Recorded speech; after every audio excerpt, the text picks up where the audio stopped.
Bismillahirrahmanirrahim. Baik, saya akan menjelaskan konsep kepemimpinan. Konsep kepemimpinan dapat digolongkan satu, sebagai fokus proses kelompok. Artinya itu mengontrol proses gejala-gejala sosial sebagai sentralisasi dalam usaha diri untuk menyelesaikan suatu masalah. Yang kedua, sebagai suatu kepribadian akibatnya. Artinya yaitu pemimpin mungkin memiliki kualitas-kualitas tertentu untuk membedakan dirinya dengan pengikutnya, maka berpengaruh dalam mengarahkan tindakan terhadap pentingnya struktur kelompok. Nah, dari ketiga materi tersebut dapat mengajarkan kepada kita mengenai pentingnya arti sosial.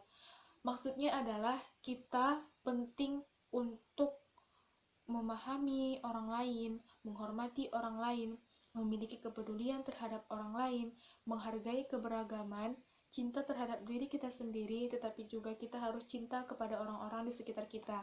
Karena kita tidak bisa mencapai semua keinginan-keinginan kita sendirian. Kita tetap butuh dukungan, kita tetap butuh sokongan dari orang-orang di sekitar kita. Kita tidak butuh motivasi dari orang-orang di sekitar kita. Sifat kepemimpinan yang harus ada. Yang pertama itu adalah kejujuran. Kemudian yang kedua itu kita harus tahu apa yang kita lakukan itu harus sesuai dengan pikiran dan hati. Kemudian yang ketiga itu adalah merupakan tanggung jawab. Setiap pemimpin itu harus bertanggung jawab. Yang keempat itu adalah kita harus bisa melakukan atau membaca masa depan dan perlu landasan maupun tujuan luhur dari organisasi tersebut. Yang kemudian ada juga komunikasi. Saya akan menjelaskan tentang kompetensi kepemimpinan di era 4.0. Seorang pemimpin di era 4.0 ini harus memiliki diantaranya kecakapan manajerial, kecakapan ilmu administrasi, serta wawasan dan angel perception yang luas. Fungsi dari kepemimpinan adalah kepentingan tujuan organisasi, memanajemen dirinya masing-masing, mengembangkan tujuan organisasi, serta mencapai tujuan organisasi. Tujuan kita kuliah yaitu kita memiliki tanggung jawab akademik dan tanggung jawab moral. Ada 3 hal yang diberikan kampus kepada kita.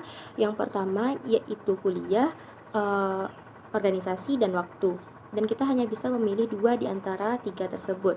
Jadi seorang pemimpin yang baik tidak akan menyia-nyiakan kesempatan yang ada. Sekian dari saya. Terima kasih. Baik, saya Intan Suriditria akan melanjutkan materi selanjutnya yaitu tentang karakter sosial. Karakter yaitu pembentukan, proses, cara, perbuatan, atau membentuk. Yang kedua, kategori utama yang dapat membentuk perilaku sosial seseorang. Yang pertama, perilaku dan karakteristik orang lain. Yang kedua, proses kognitif. Yang ketiga, faktor lingkungan. Dan yang keempat, tata budaya. Hal untuk membangun karakteristik seorang pemimpin terbagi 4. Yang pertama, masuk organisasi. Yang kedua, bangun relasi atau hubungan. Yang ketiga, ikut ruang diskusi. Yang keempat, mampu untuk mendukung diri untuk berkembang. Baiklah, di sini saya akan menjelaskan mengenai 4 kategori utama yang dapat menunjang perilaku sosial seseorang. Yang pertama yaitu perilaku dan karakteristik orang lain. Yang mana kalau kita berteman dengan orang-orang baik, maka kita akan tertular kebaikannya. Yang kedua yaitu proses kognitif yang membuat ide-ide, pengetahuan yang menjadikan seseorang menjadi lebih baik. Yang ketiga yaitu faktor lingkungan. Jika kita berada di lingkungan sosial, maka kita akan hidup dengan perilaku sosial tersebut. Dan terakhir yaitu tata budaya. Sekian, terima kasih.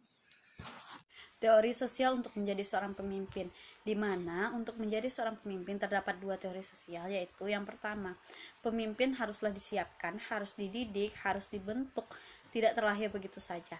Jadi, di sini dapat diartikan bahwa untuk menjadi seorang pemimpin, segala sesuatunya telah disiapkan sebelumnya. Yang kedua yaitu, setiap orang bisa untuk menjadi pemimpin. Hal ini dapat diwujudkan melalui usaha, persiapan pendidikan, serta didorong oleh kemauan sendiri. Maksudnya di sini, biasanya orang yang menjadi seorang pemimpin ini ada motivasi yang besar yang muncul dalam diri orang tersebut. Jadi, silakan berproses, jangan terhenti di tengah jalan. Membangun aksi sosial di masyarakat, yang perlu kita lakukan yaitu kita membuang rasa malu di dalam diri kita sendiri. Kenapa? Rasa malu seperti apa? Nah, rasa malu di dalam berbuat baik. Kita tidak boleh malu dong dalam berbuat baik. Kenapa? Karena seharusnya itu kita tidak boleh malu dalam berbuat baik, akan tetapi malulah kamu ketika kamu tidak melakukan apapun. Karena di dalam sosial masyarakat ini, dalam membuat aksi di dalam masyarakat ini, kita perlu mengayomi, kita perlu mengajak mereka seperti kegiatan, kita perlu mengajak mereka dalam berpartisipasi dalam kegiatan pemuda-pemudi dan bergotong royong dan mengayomi mereka. Nah, kemudian toleransi, kita perlu toleransi dan saling menghargai di dalam masyarakat. Baiklah, di sini saya akan membahas tentang bagaimana memahami diri kita sendiri. Sebelum memahami diri orang lain, sebaiknya kita harus memahami bagaimana sih kepribadian aku dan bagaimana sih karakter diri kita sendiri gitu. Kepribadian seseorang bisa saja berubah karena perilaku, kebiasaan, kepercayaan, lingkungan, dan pengalaman hidup dari waktu ke waktu. Karena yang bisa memahami dan mengetahui diri kita sendiri adalah kita sendiri tanpa ada bantuan orang lain. Jadi, ayo semangat pahami diri kita sendiri. Kepercayaan diri. Kita harus menjadi orang yang seimbang dalam memandang diri sendiri dan orang lain, karena diri kita perlu banyak bergaul, perlu banyak pendapat-pendapat dari orang lain, dan kita juga butuh banyak teman. Jadi intinya, jangan memandang rendah diri sendiri, karena itu membuat kita sulit mendapatkan banyak teman. Dan kepercayaan diri itu harus kita terapkan dalam kehidupan kita sendiri.